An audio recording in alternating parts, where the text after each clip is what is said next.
Move it, coffee girl.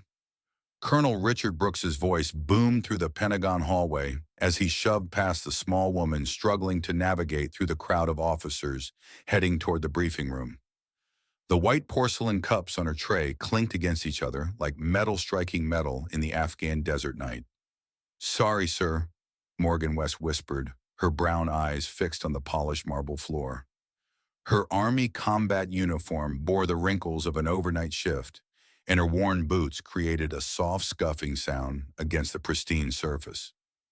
Morgan West stood barely 5'4", her compact frame deceptively strong beneath the baggy uniform. At 27, she moved with an economy of motion that betrayed years of specialized training to the few who knew what to look for. Most didn't bother to look at all. "Cafeteria's on the second floor, sweetheart," Major James Harris chuckled, straightening his tie and exchanging glances with his colleagues. At 38, the former Ranger wore his Afghanistan and Iraq combat patches like badges of superiority. "This area is for people who actually know how to fight." Rough laughter erupted from the group of officers waiting outside the strategic planning room. They had no idea that the unassuming woman before them could end them in 17 different ways without spilling a drop of the coffee she balanced. Behind tactical gloves worn thin from use, a silver ring remained hidden on Morgan's right hand. A ring that would send shockwaves through the Pentagon's hierarchy when discovered. Lieutenant Nathan Carter, MIT graduate and self-proclaimed tactical genius, held the door open with exaggerated courtesy. "Don't forget the cream and sugar," he said, his voice dripping with condescension. Morgan entered the briefing room with her eyes automatically cataloging exits, potential cover, and sight lines from every angle. The habit was as natural as breathing, ingrained through missions that officially never happened in places that officially didn't exist. The tactical bag slung over her shoulder contained equipment that would raise serious questions if anyone bothered to inspect it.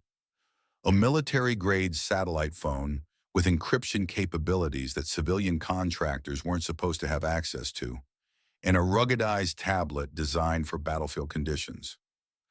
"The situation in the Middle East continues to escalate," Brooks announced to the assembled officers. "Intelligence suggests terrorist activity supported by Russian operatives. Operation Desert Storm is now on accelerated timeline." Morgan positioned herself against the wall, invisible despite being in plain sight. As she scanned the room, her gaze briefly met that of Senior Master Sergeant William Wild Bill Miller standing near the coffee station. The 68-year-old Vietnam veteran nodded almost imperceptibly. Unlike the others, Miller saw beyond her facade. His weathered face had seen too many wars to be fooled by appearances. In his day, men were judged by their actions, not their rank or gender. Lieutenant Olivia Bennett, 24 and fresh from West Point, was the only other woman in the room. She watched Morgan with growing curiosity, noting the precision of her movements and the alertness in her eyes that seemed at odds with her menial role. "Coffee, sir?" Morgan offered quietly as she approached Brooks's position near the head of the conference table. Brooks knocked over a stack of papers with his elbow, sending classified documents scattering across the floor. "Clean that up," he ordered without looking at her. "Women belong in logistics, not combat planning." None of them noticed how Morgan's eyes tracked across the classified information, or how she paused for just a fraction of a second when she spotted a critical intelligence leak that could compromise ongoing operations. Her photographic memory cataloged every detail. "Let's put our coffee girl to work," Harris announced to the room, his voice carrying the authority of someone accustomed to an audience. "Mitchell, you're on serving duty for today's briefing. Let the men handle the real military work." Morgan's jaw tightened almost imperceptibly, but she nodded. "Yes, sir." Lieutenant Carter began explaining the operational parameters for the counterinsurgency mission. "Taliban forces in this sector operate according to predictable patterns," he declared, pointing at satellite imagery of mountainous terrain on the large display screen. "Standard asymmetric warfare tactics. Nothing we haven't seen 1,000 times before." Morgan knew he was catastrophically wrong. The forces in that region had evolved far beyond standard insurgency tactics, incorporating sophisticated technology and psychological warfare techniques. She had seen their work firsthand in operations that officially didn't exist. "Sir," she began quietly, approaching Carter with a fresh cup of coffee, "if I could just mention—" "You could mention that my coffee's getting cold," Harris interrupted, his voice sharp with annoyance. "Nobody asked for analysis from the help." The room erupted in laughter again, and Morgan retreated to the corner. Her mind continued processing the tactical errors she was witnessing. These men were planning to send soldiers into a situation that would result in casualties. During a moment alone at the coffee station, Morgan found herself face to face with Sergeant Miller. "You're not just a coffee girl, are you, West?" he asked quietly, his voice low enough that only she could hear. Morgan's eyes narrowed slightly. "Just doing my job, Sergeant." Miller smiled knowingly. "I recognize someone who's seen combat when I see them. That's something these kids today don't understand. You don't need shoulder boards to know who the real warriors are." Before Morgan could respond, Colonel Brooks called the room to attention. "We need to see how our strategy holds up under realistic conditions," he announced. "This operation launches in 72 hours, and I want no surprises." The simulation unfolded on the main screens, showing American forces moving through the mountainous terrain of Sector 7, a region Morgan knew intimately from 3 years prior, though that mission existed only in the most classified files. Her fingers drummed against her thigh in a precise rhythm. Not nervous energy, but tactical timing. Muscle memory from operations where seconds meant the difference between mission success and catastrophic failure. Miller watched her from across the room, noting the disciplined cadence of her fingers. It was a soldier's tell, not a coffee server's. Within minutes, the simulation showed American casualties mounting as the virtual enemy forces adapted with uncanny speed to conventional tactics. The officers around the conference table began arguing among themselves, their confidence evaporating as their carefully laid plans crumbled under digital fire. "This isn't possible," Carter protested, his face flushed with frustration. "The enemy doesn't have access to this kind of technology or tactical awareness." Brooks slammed his hand on the table. "Reset the simulation. There must be an error in the programming." "Sir," Morgan said quietly from her position against the wall, "permission to suggest an alternative approach." The room fell silent, 20 pairs of eyes turning toward her with expressions ranging from surprise to outright hostility. "Did the coffee girl just try to give us tactical advice?" Harris asked, his voice dripping with sarcasm. Brooks' face turned red. "Sit down. This isn't time for amateur theories from someone whose biggest decision is regular or decaf." But Morgan remained standing, her brown eyes steady and calm. "Sir, the simulation is failing because the enemy profile is based on outdated intelligence. The insurgent forces in that region have evolved beyond conventional asymmetric warfare." "And how exactly would you know that?" Carter demanded, rising from his chair. Morgan's response was quiet but clear. "Because I've been there, sir, and I've seen what they can do." The admission hung in the air like smoke from a discharged weapon. Brooks exchanged uncertain glances with his colleagues. "Been where exactly?" Brooks asked, his voice lower, but no less dangerous. "Afghanistan, sir. The same region you're planning to deploy to." "As what?" Harris pressed, a heartbeat of silence. "Operations, sir." The word fell into the silence like a stone into still water, creating ripples of uncertainty throughout the room. Operations meant combat. Operations meant classified missions. Operations meant Morgan West might be something other than what she appeared. Carter laughed, but it sounded forced. "Right.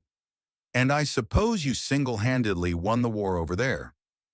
Morgan's expression didn't change, but something shifted in her posture, a straightening of her spine, a subtle adjustment of her stance that transformed her from a submissive coffee server into something else entirely.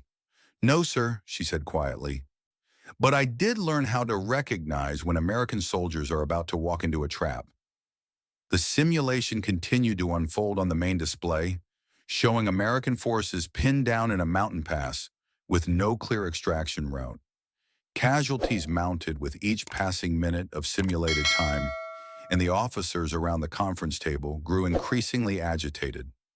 "Sir," Morgan said again, her voice cutting through the heated discussions, "the enemy forces are using the terrain to create overlapping fields of fire. Standard assault tactics won't work because they've turned the entire valley into a kill zone." She stepped closer to the tactical display, her movements precise and controlled.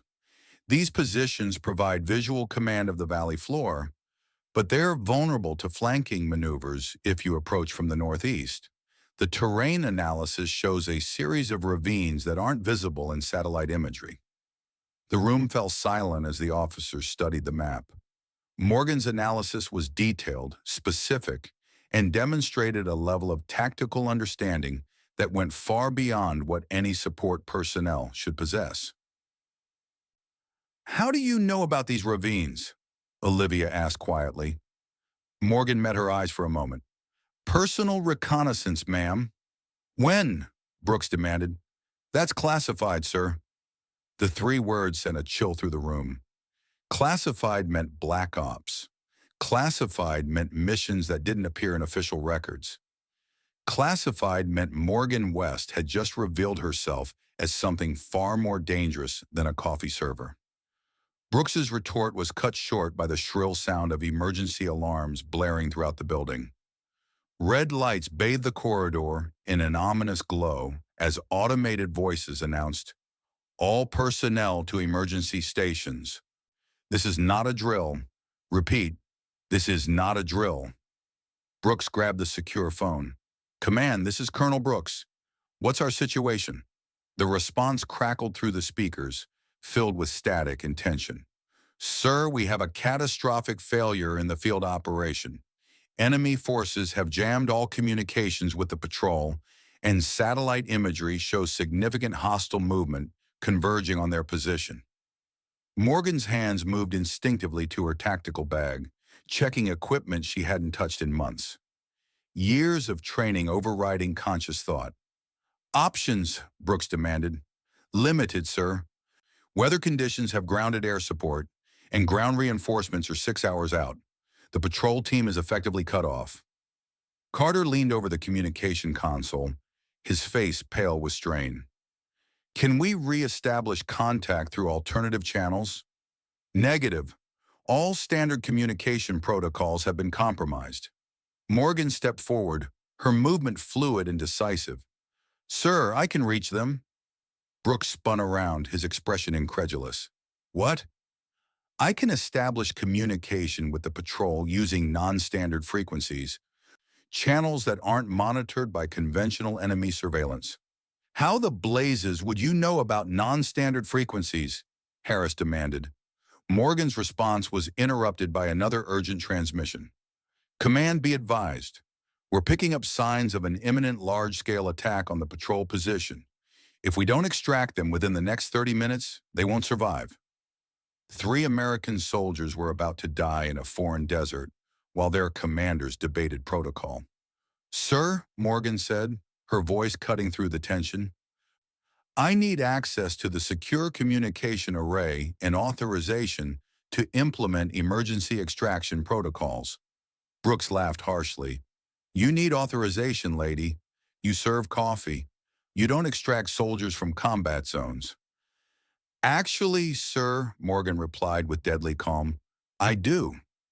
She moved to the communications console with the fluid efficiency of someone who had performed similar actions under fire. Her fingers flew across the keyboard, accessing systems that required clearance levels far beyond what a support officer should possess. "Wes, step away from that console," Carter shouted. "You're not authorized." His words died as Morgan's security credentials appeared on the screen. Instead of the basic clearance expected for support personnel, the display showed classification levels that made several officers take involuntary steps backward. "Holy shit," Olivia whispered. "Those are Special Access Program credentials." Morgan ignored the gaffes and continued establishing contact with the stranded patrol. "Viper 7, this is Phantom Base. Do you copy?" Static filled the speakers for several seconds before a desperate voice cracked through the interference. "Phantom Base, this is Viper 7. We thought you were offline. We're taking heavy fire and need immediate extraction." "Copy that, Viper 7, Morgan replied, her voice calm and professional. "I'm sending you alternate extraction routes based on current enemy positions. Stand by for data transmission." Her hands moved across multiple keyboards simultaneously, calling up satellite feeds, terrain analysis, and real-time intelligence data with a precision that spoke of extensive training and experience. "Viper 7, I'm uploading route coordinates to your GPS system now. You'll need to move in 45 seconds when enemy patrols shift positions." "Understood, Phantom Base. Who am I talking to? You're not our usual handler." Morgan hesitated for just a moment. "Someone who's been where you are, Viper 7. Trust the coordinates and move fast." As the extraction unfolded on their screens, the officers in the briefing room watched in stunned silence. Morgan West, the woman they had dismissed and relegated to coffee service, was single-handedly coordinating a complex military operation with the expertise of a seasoned combat veteran. "Phantom Base, we're taking fire from multiple positions. The route you sent us is blocked." Morgan's fingers flew across the console, pulling up additional intelligence feeds. "Viper 7, adjust course 15 degrees northeast. There's a concealed ravine that will provide cover for the next 200 meters. "How do you know about concealed ravines?" the voice crackled back. "Because I've used them before," Morgan replied simply. Brooks moved closer to the console, his expression shifting from anger to amazement. "West, how are you accessing these systems? These require Delta-level clearance codes." Morgan's hands never stopped moving as she continued coordinating the extraction. "Because I have Delta-level clearance, sir." The admission hit the room like a physical blow. Delta Force clearance was restricted to fewer than 300 people in the entire military. "That's impossible," Harris said, but his voice lacked conviction. "Viper 7, you have a clear path for the next 90 seconds. Move now and maintain radio silence until you reach a checkpoint Alpha." "Copy that, Phantom Base. Moving now." The tension in the room was suffocating as they watched the GPS indicators representing the patrol team move across the tactical display. Morgan continued providing real-time guidance, her voice calm and professional despite the life-or-death nature of the situation. "Phantom Base, we're at checkpoint Alpha, clear of immediate danger." A collective sigh of relief went up from the assembled officers, but Morgan remained focused on her console. "Roger, Viper 7, extraction birds are inbound to your position. ETA 12 minutes. Hold position and maintain concealment." "Understood, Phantom Base. I don't know who you are, but you just saved 3 lives. Thank you." Morgan finally leaned back from the console, her hands trembling slightly from the adrenaline crash. "You're welcome, Viper 7. Stay safe out there." The communications ended, leaving the briefing room in profound silence. 20 military professionals stared at a woman who had just demonstrated capabilities that challenged everything they thought they knew. "West," Brooks said quietly, "I think we need to have a conversation." Before Morgan could respond, the sound of approaching footsteps echoed through the corridor. Heavy, measured steps that spoke of authority and purpose. The briefing room door opened to reveal a figure that made several officers automatically come to attention. General William Sullivan entered the room like a force of nature. At 61, his presence commanded respect from colonels and privates alike. His chest bore decorations from 3 decades of military service, including campaigns that remained classified long after the shooting had stopped. "At ease," he said automatically. then stopped short as his eyes found Morgan standing at the communications console. His face went through a series of expressions: confusion, recognition, and finally something that might have been awe.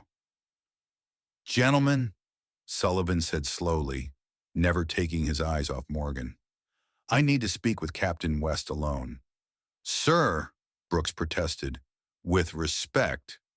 "Captain West," Sullivan interrupted, his voice carrying the weight of absolute authority, "is exactly who I came here to see." The other officers began filing out of the room, their movements reluctant and confused.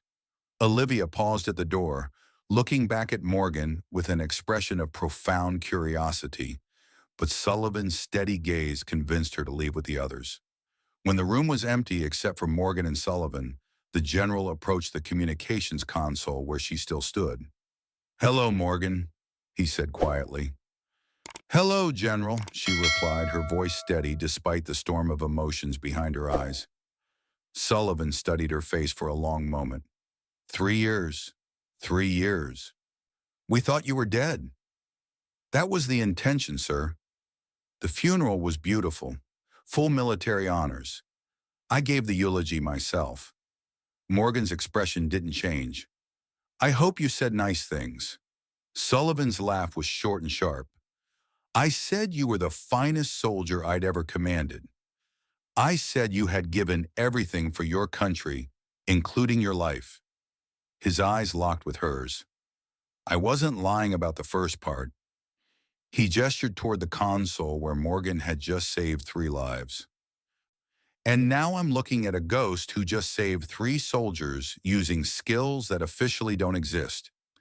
Sullivan's eyes dropped to Morgan's hands, still resting on the keyboard. "May I?" Morgan knew what he was asking. Slowly, she removed her tactical gloves, revealing hands that bore the scars of combat and years of weapon handling. On her right ring finger was a simple silver band bearing an inscription that made Sullivan's breath catch. "Unit 7, he whispered, reading the inscription. "Ghost Protocol." "Yes, sir." Sullivan reached out and gently took her right hand in both of his own, studying the ring with the reverence of someone examining a religious artifact. "We searched for survivors for 6 months," he said quietly. "The blast site was... there was nothing left. Nothing that suggested anyone could have survived." "I almost didn't," Morgan replied. "Took me 8 months in various hospitals to remember my own name. By the time I was functional again, the unit had been officially disbanded and the record sealed." "So you disappeared." "I built a new identity. Morgan West, Army intelligence analyst. Quiet, competent, forgettable. It seemed like a good way to continue serving without drawing attention to capabilities that officially don't exist." Sullivan was quiet for a long moment, still holding her hand and studying the ring. "Do you know what this represents?" "Sir, this ring identifies me as one of 12 soldiers who completed the most classified training program in American military history. Operations so sensitive that most generals don't have clearance to know they exist, missions that prevented wars, eliminated threats, and saved thousands of lives." Sullivan released her hand and stepped back, his expression shifting from personal recognition to professional assessment. "Captain West," he said formally, "by the authority vested in me by the Department of Defense, I am reinstating you to your previous classification level, effective immediately." "Sir, I don't think—" "You don't get a choice in this, Captain. The skills you just demonstrated, the knowledge you possess, the training you've received, these are strategic assets that belong to the American people. You've been hiding in plain sight for 3 years, and that ends now." Morgan felt the weight of her carefully constructed anonymity crumbling around her. "General, my current assignment allows me to contribute without drawing attention." "In the past hour," Sullivan interrupted, "you've demonstrated tactical knowledge that exceeds that of field-grade officers with decades of experience. You've coordinated a successful extraction operation using classified protocols that most colonels don't know exist. You've identified strategic weaknesses in operational planning that could have resulted in massive casualties. He paused, studying her face intently. Most importantly, you've done all of this while being treated with contempt and disrespect by officers who should have been learning from you instead of mocking you. Sullivan moved to the briefing room door and opened it. Gentlemen, please return to the conference room. Brooks, Harris, Carter, and the other officers filed back into the room, their expressions ranging from curiosity to apprehension. They arranged themselves around the conference table, but their attention remained focused on Morgan and General Sullivan. Gentlemen, Sullivan began, his voice carrying the authority of someone accustomed to being obeyed without question. I want to introduce you to Captain Morgan West, also known as Operator 7, Ghost Protocol, Delta Force Special Operations. The silence that followed was deafening. Harris's mouth fell open. Carter's face drained of color. Brooks sat down heavily in his chair, as if his legs could no longer support his weight. For the past 3 years, Sullivan continued, Captain West has been serving in an unofficial capacity while recovering from injuries sustained during a classified operation that saved the lives of 43 American service members and prevented a terrorist attack that could have killed thousands of civilians. Olivia Walsh, who had been standing near the back of the room, stepped forward. Sir, are you saying that Captain West is... I'm saying that Captain West is the most decorated soldier currently serving in the United States Army, despite the fact that most of her decorations remain classified and will never appear in public records. Sullivan reached into his jacket and withdrew a small leather folder. Captain West, these are your official orders. You are hereby assigned a senior tactical advisor to the Joint Chiefs of Staff with immediate effect. Your clearance level is restored to its previous classification, and you will have direct access to all operational planning at the strategic level. Morgan stared at the folder without taking it. Sir, I appreciate the gesture, but this isn't a gesture, Captain. This is recognition of capabilities that have been wasted for 3 years while you served coffee to officers who couldn't find their way out of a paper bag without GPS coordinates. Brooks found his voice first, though it came out as barely more than a croak. Sir, we didn't know. You would have treated her with the respect that every soldier deserves, regardless of their background or classification level, Sullivan said sharply. The fact that you needed to know her credentials to treat her like a human being says more about your character than hers. Harris raised a trembling hand. General, I owe Captain West an apology, several apologies. You owe her more than apologies, Major. You owe her a complete reevaluation of how you treat subordinates and colleagues. All of you do. Sullivan turned his attention back to Morgan. Captain, your first assignment in your new position will be to review and revise the tactical planning for Operation Desert Storm. Based on what I've observed today, I suspect you'll find numerous deficiencies that need immediate attention. Morgan finally reached out and took the leather folder containing her new orders. Yes, sir. When do you need the analysis completed? Yesterday would be preferable. Tomorrow morning will be acceptable. Over the following weeks, the transformation in the Pentagon's Strategic Planning Division was remarkable. Morgan's presence shifted the entire dynamic of tactical discussions, bringing real-world experience to theoretical planning sessions.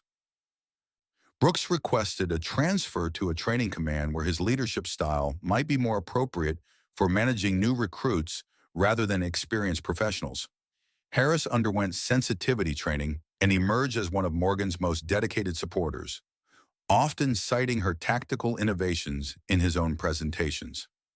Carter began seeking opportunities to apply for advanced training programs, recognizing that his technical knowledge needed updating in light of Morgan's demonstrated expertise. Olivia was accepted into the Special Forces Officer program, with Morgan serving as her mentor and advocate. The younger woman's career trajectory changed completely, inspired by seeing what was possible when competence was recognized rather than dismissed. 6 months after her reinstatement, Morgan stood in the same Pentagon briefing room where her journey had begun. But now she occupied the position at the head of the conference table, leading tactical planning sessions with the confidence of someone whose expertise was acknowledged and respected. The officers who had once mocked her now sought her guidance on complex operational challenges. The same communication console where she had been forbidden to work now responded to her commands with the efficiency of a finely tuned instrument. "Captain West," Sullivan said as he entered the briefing room for their weekly strategic review, "I have your performance evaluation for your first 6 months in your current position." Morgan looked up from the intelligence report she was reviewing. "I assume it's positive, sir, or we wouldn't be having this conversation in a public setting." Sullivan smiled. "Outstanding in all categories. Tactical innovation, operational planning, strategic analysis, leadership development. You've exceeded expectations in every measurable area." "Thank you, sir." "There's something else," Sullivan continued, producing a sealed envelope from his jacket. "You've been selected for promotion to major, effective immediately. The promotion ceremony will be held next week with full honors." Morgan stared at the envelope. After 3 years of invisibility, the recognition felt almost surreal. "There's more," Sullivan said. "You've also been offered a position as Director of Tactical Innovation for the entire Department of Defense. It's a newly created position designed specifically around your unique qualifications." That evening, Morgan found herself sitting alone in the Pentagon cafeteria long after most personnel had gone home. The only other person present was Sergeant Miller, wiping down counters with methodical precision. "You know," Miller said, approaching her table, "I spotted you right away. Not because I knew who you were, but because I knew what you were." "How's that, Sergeant?" Miller sat down across from her, his weathered face serious. "In my day, we didn't have all this fancy technology, no satellites or drones. We had people, and you have qualities that can't be taught. Calmness under pressure, rapid situation assessment, and the ability to act decisively when everything goes to hell. Those skills don't seem to be valued the way they once were." Miller shrugged. "World changes, not always for the better. But people like you are still necessary. You're the bridge between the old ways and the new." Morgan's phone vibrated with an incoming text message from Olivia. "Good luck with your promotion ceremony next week. You've inspired more people than you'll ever know." It was followed by another from General Sullivan. "The Pentagon won't be the same without your regular presence, but I understand some duties call louder than others." Later that night, Morgan sat alone in her apartment, studying the promotion documents and job offer that represented everything she had worked toward throughout her military career. Her phone rang. The number displayed was unfamiliar, but the encryption protocols indicated a level of security that made her pulse quicken. "West," she answered cautiously. "Phantom," a voice said quietly. "We need to talk." Morgan felt her blood turn cold. Only 3 people in the world knew that call sign, and 2 of them were supposed to be dead. "Who is this?" "Someone who's been watching your recent career developments with great interest. Someone who needs your help with a problem that officially doesn't exist." Morgan closed her eyes, feeling the peaceful life she had built beginning to slip away. "What kind of problem?" "The kind that involves old enemies, unfinished business, and capabilities that the world isn't ready to know about. The kind that requires someone with your particular combination of skills and clearance levels." The line went quiet for a moment, then the voice continued. "There's a car waiting outside your building. The driver has your old gear and new orders. If you get in that car, your promotion ceremony gets postponed indefinitely, and your new position at the Pentagon becomes a cover story for work that will never appear in any official record." Morgan moved to her window and looked down at the street. A black sedan sat at the curb, its engine running, exhaust visible in the cool evening air. "And if I don't get in the car? Then you enjoy your promotion Accept your new position and spend the rest of your career wondering what would have happened if you had chosen service over safety one more time. Morgan stared at the sedan for a long moment, thinking about the comfortable life she could have. Regular hours, predictable challenges, recognition, and respect from colleagues who understood her value. Everything she had worked toward and deserved. But she also thought about the voice on the other end of the line and the implications of someone from her old unit being alive when the official record said otherwise. About problems that officially didn't exist, but that could affect national security in ways the public would never understand. How long do I have to decide? The car leaves in 5 minutes, with or without you. Morgan looked around her apartment at the life she had built from nothing. The books on tactical analysis, the commendations framed on the wall, the photograph of her with Sullivan at the Pentagon ceremony where her reinstatement had been announced. Then she looked down at the silver ring on her right hand, with its simple inscription that carried the weight of oaths and obligations that transcended official assignments and career advancement. She picked up her tactical bag, the same worn equipment carrier that had accompanied her through 3 years of anonymity and 6 months of recognition. 2 minutes, the voice said quietly. Morgan West, newly promoted Major Morgan West, Director Designate of Tactical Innovation for the Department of Defense, looked once more around her apartment. Then she turned off the lights, locked the door, and walked downstairs to meet whatever waited in the darkness beyond. The sedan's passenger door opened as she approached, revealing an interior that smelled of leather and secrets. She paused for just a moment, balanced between the life she had built and the calling that had never truly released its hold on her. "Some ghosts never rest," she said quietly. "No," replied the voice from the back seat as she settled into the vehicle. "They don't. But sometimes that's what the world needs most." The car pulled away from the curb and disappeared into the Washington night, carrying Major Morgan West toward a destiny that would never be recorded in official histories. The sedan moved through Washington's empty streets with the fluid precision of a vehicle that knew exactly where it was going. Morgan sat in silence, watching familiar landmarks disappear into the darkness behind them. "You're wondering if you made the right choice," the voice from the shadows said quietly. Morgan didn't turn around. "I'm wondering why someone who's supposed to be dead is offering me a ride." A soft chuckle came from the darkness. "Death is often a matter of perspective, Phantom. Official records don't always reflect operational realities. Ghost Protocol was disbanded 3 years ago. All personnel were declared KIA or transferred to conventional units. That was the deal. The program was disbanded," the voice agreed, "but the need for what we do never disappeared. It just became more urgent and more sensitive." The sedan turned onto a highway heading west away from the city. Morgan recognized the route. It led to facilities that didn't appear on any official maps, installations where work was conducted that would never see congressional oversight. The soldiers you saved today, Viper 7 Patrol, they were part of something larger, something that connects to operations we've been tracking for months. What kind of operations? The kind that suggests someone with access to Ghost Protocol methodologies has been training enemy forces.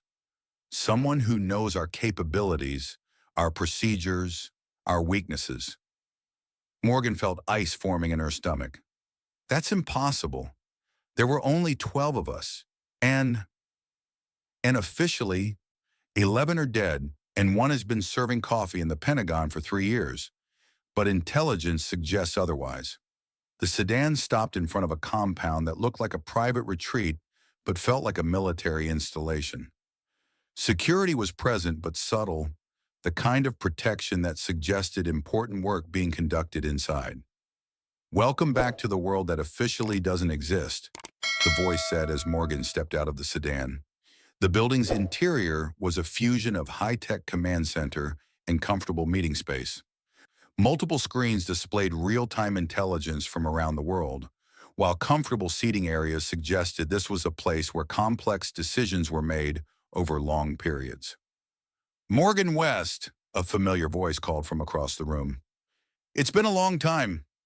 Morgan turned to see Colonel Patricia Reynolds approaching, her uniform bearing decorations that Morgan remembered from operations that had never been acknowledged publicly. "Patricia," Morgan said quietly, "I thought you were dead." Patricia smiled grimly. "A convenient fiction that allows us to continue work that became more necessary after Ghost Protocol was officially disbanded." Patricia led Morgan to a conference table where intelligence materials were spread out like pieces of a massive puzzle. Photographs, communication intercepts, tactical analyses, and operational reports created a picture of enemy activities that was both sophisticated and deeply troubling. "The rogue operative has been busy," Patricia said, pointing to a timeline that showed escalating enemy capabilities over the past 18 months. "Training programs that mirror our methods, operational planning that anticipates our responses, intelligence gathering that penetrates our most secure communications." Morgan studied the materials with growing alarm. "This isn't just someone sharing information. This is comprehensive betrayal of everything we swore to protect. And it's about to get worse. We've identified the next target, a joint operation involving NATO allies that could result in massive casualties if the enemy has advanced knowledge of tactical planning. Timeline? 72 hours, maybe less." Morgan looked around the room at faces she had trusted with her life, in situations where trust was the only thing standing between success and catastrophic failure. These were people who had chosen service over safety, duty over personal comfort, mission success over individual recognition. "What's the plan?" Patricia smiled for the first time since Morgan had arrived. "We're going to do what we've always done. We're going to identify the threat, neutralize the danger, and protect people who will never know they were in peril. And if things go wrong, then Major Morgan West returns to her promotion ceremony and her new position at the Pentagon with no knowledge of this conversation or these operations." Morgan nodded slowly. It was the same arrangement they had always operated under. Success in shadows, failure in silence, service without recognition or reward. "I have one condition," she said finally. "What's that?" "When this is over, when the threat is neutralized and American lives are safe, I want to go back to my promotion ceremony. I want to accept my new position and use it to make sure situations like this are identified and addressed before they reach crisis levels." Patricia considered this for a moment. "You want to build bridges between the official military structure and the shadow operations that protect it. I want to make sure that competent people are recognized and utilized effectively, regardless of their background or the classification level of their experience." "That's ambitious. It's also necessary." Patricia extended her hand to Morgan, a gesture that carried the weight of renewed partnership and shared commitment. "Welcome back to the team that doesn't exist, Major West. Let's go save some lives." As Morgan shook Patricia's hand, she felt the familiar sensation of stepping from the known world into the shadows, where the most important work was conducted by people whose names would never appear in history books. The silver ring on her finger caught the light from the intelligence displays, its simple inscription carrying the weight of oaths that transcended official assignments and personal desires. Morgan stood at the window of the command center, looking out at the darkness that concealed so much of what kept the world safe. Behind her, Patricia and the other operatives continued their planning, their voices a familiar backdrop of tactical discussions and strategic analysis. Her reflection in the glass showed a woman who had traveled an impossible journey from the coffee-serving Captain West, who had been dismissed and mocked, to the decorated Major West, who would soon stand before Pentagon leadership as a recognized expert in tactical innovation.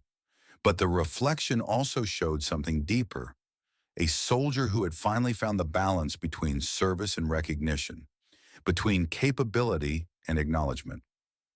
The coffee-serving woman who had been shoved aside in Pentagon hallways had become a bridge between two worlds, the official military structure that operated in public view and the shadow operations that protected national security from positions of anonymity. Patricia approached, carrying a tactical vest that Morgan recognized as her old field gear. "It's time," she said simply. Morgan took the vest, feeling its familiar weight settle across her shoulders. "Welcome back to the shadows, Major West," Patricia said, a slight smile on her face. "Let's remind our rogue operative why Ghost Protocol operatives were the most feared assets in American military history." Morgan nodded, her face set with determination as she checked the specialized equipment in her tactical vest. Gear designed for operations that required absolute deniability and perfect execution. "Some ghosts never rest," Morgan said quietly. "And thank God for that," Patricia replied.